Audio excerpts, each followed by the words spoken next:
এই পাকা আম থাকে। আর এই পাকা আম দিয়ে আজকে বানিয়ে নিব ম্যাঙ্গো মালাই আইসক্রিম। এই আইসক্রিম তৈরি করতে কোনো রকম ক্রিমের প্রয়োজন হবে না, শুধুমাত্র লিকুইড মিল্ক আর পাউডার মিল্ক দিয়েই আইসক্রিমটা বানানো যাবে হাতের কাছে থাকা উপকরণগুলো দিয়ে। চলুন আজকে আইসক্রিমটা তৈরি করে নিই। আইসক্রিম তৈরির জন্য প্রথমে নিয়ে নিচ্ছি একটা পাত্রে 2 কাপ লিকুইড মিল্ক, তারপর এখানে নিয়ে নিচ্ছি 1/4 কাপ পাউডার মিল্ক আর 1/4 কাপ দিয়ে দিচ্ছি কনডেন্স মিল্ক।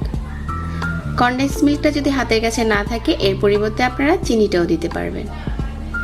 তো আমি এখানে কোনো চিনি ব্যবহার করছি না, কনডেন্স মিল্কের যে মিষ্টিটা আছে ওইটা দিয়ে হয়ে যাবে। তারপর হচ্ছে জাল করতে হবে। জাল করতে করতে এই লিকুইড মিল্কটাকে আমরা 1 কাপ বানিয়ে নেব।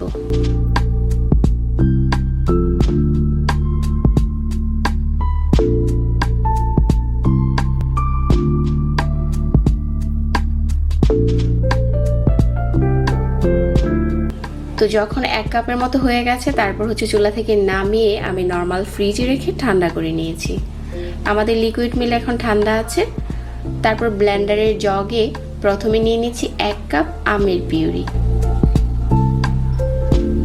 আর যে আমটা ব্যবহার করেছি এটা কিন্তু অনেক মিষ্টি, যার কারণে আমি আর এটাতে এক্সট্রা কোনো চিনি ব্যবহার করিনি। তারপর ঠান্ডা লিকুইড মিল্কটা দিয়ে দিলাম।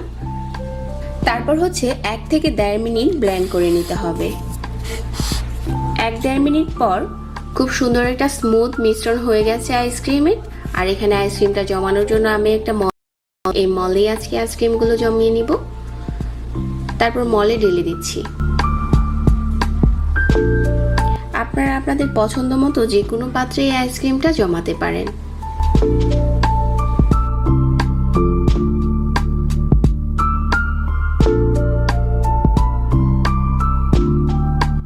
আইসক্রিমের মিশ্রণটা যখন ঢালা হয়ে গেছে তারপর হচ্ছে একটা ফয়েল পেপার দিয়ে মলের মুখটাকে ঢেকে দিচ্ছি আর হাত দিয়ে একটু চেপে দিচ্ছি।